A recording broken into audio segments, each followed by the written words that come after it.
I've been getting some really strong messages lately. I don't know why, but a number of things have just really been coming through to me. It all started with a friend of mine and I are reading Dietrich Bonhoeffer's book, The Cost of Discipleship. I won't take all the time just to tell you about this book, but it was written by a Lutheran minister and published in 1937. He was a German Lutheran minister, and what was going on there was that Germans were beginning to exercise a lot of aggressive moves towards other countries. They were really starting to commit some pretty bad practices against those people, and it really bothered him as a Lutheran minister, and he began speaking against it. And then he put those thoughts into writing and came out with the book, The Cost of Discipleship. There's a lot of points in this book, but the primary point is he talks about grace. And he says there is costly grace and there is cheap grace. And cheap grace is where you basically say, okay, I've been saved, I'm okay, and that's it. That's all I need to do. I'm all set. I can live out in the world. I can do pretty much everything I want to do because I've been saved, And he says, no. He said, that's cheap grace. And what he said, what really counts is costly grace. He says, what we're being called to by Jesus is costly grace. That means we have to give up that old life. We have to, as he says, Peter had to leave his nets, and Matthew had to leave his collections, his tax collections, and they had to change their life. They had to leave everything behind. They got the call, and they had to drop everything and follow Jesus. It is costly grace. It's the cost of discipleship. Discipleship is not a free ride. It just isn't. If you really read this book, it's just so powerful to tell us that there are things that are required of us if we really truly profess to be a Christian.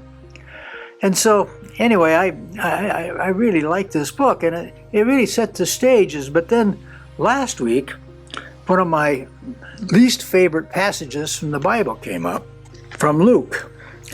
Let me just read it to you.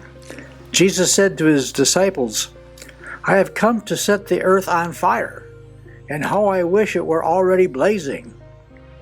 There is a baptism with which I must be baptized, and how great is my anguish until it's accomplished. Do you think I have come to establish peace on earth? No. I tell you, rather division. And then he goes on to describe what he means by division. And it's not good. And it's just, I've always disliked this passage because it's so contrary to the image I have of Jesus.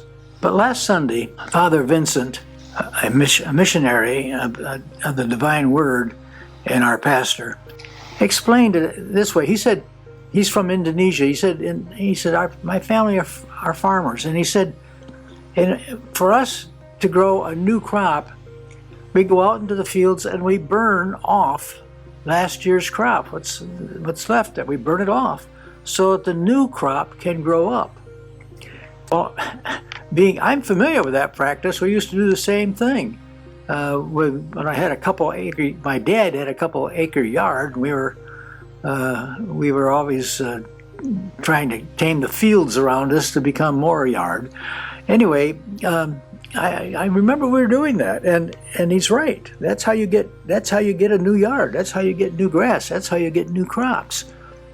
So when Jesus says, I come to bring fire, I come to bring division, he's really saying you've got to get rid of the old, and you've got to make room to create something new.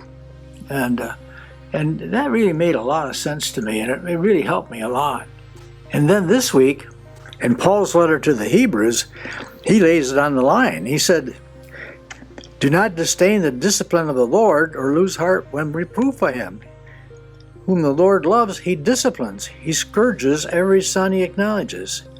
That's not nice. In other words, where's this all-kind, all-loving God who's giving us a rough time on things? Well, he says, endure your trials as discipline.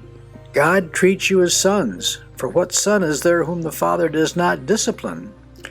And that really rings a bell with me, because I'm a big believer in discipline. I think it's absolutely necessary. I think we create a lot of problems in today's society because we lack discipline. So, when Father talked about that, it really made sense to me. And then he went ahead to talk about 3 ways in which we put barriers between ourselves and God by some of the practices we have, like negativism and minimalism.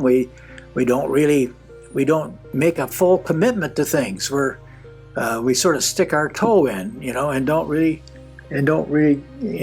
completely commit ourselves. So you see, all this, I think, goes right back to what Bonhoeffer was saying. You have cheap grace, and then you have costly grace. It's just not okay to just say, I've been saved, and therefore, I've got it made. I can pretty much do everything I want. No. Bonhoeffer talks about obedience, and so does Paul. He talks about obedience. And if we've been called, then we are obedient to that call. We are obedient to the commands of Jesus. Okay? We can't go do anything we want. We have made a commitment to follow Jesus and to do what it is that he's told us to do all the time, in every aspect of our life. Father went on to talk about work, and he went on to talk about marriage, and he went on to talk about school, and how, we can't just coast by. We have to make commitments if we're going to be good at work. We have to make commitments if we're going to be good in our marriage. We have to pay attention to our spouse. We have to love our spouse and care for our spouse and be present for our spouse and communicate with our spouse. It's not just a sometime deal. And that's the way it is with grace. It's not just a sometime deal. I can't just say, I've been saved. I can remember the day when I came back from that marriage encounter weekend and my life had changed. It had just totally changed.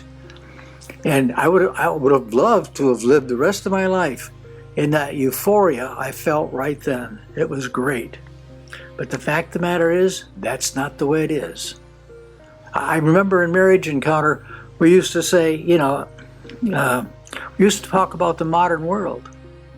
And we used to say things like, it's us versus the modern world. Because in many ways, we really felt it was. That we were trying to live a different kind of life than the modern world seemed to treasure. And I think that's still today. It is the cost of discipleship. The cost of discipleship is costly grace. It is obedience. It is following the Spirit and the Word of Jesus Christ. And so that's what it's meant to me in my spiritual journey. Do I always do it perfectly? No, I don't. I'm sure I've indicated that already a number of times on these tapes. And with the grace of God, I will practice costly grace and become a true follower of Jesus Christ. Hope this helps you. And I know it sounds a little bit preachy. I'm sorry about that, but it's the message I've been getting. And so here it is. Take what you need, leave the rest. Love you. Bye now.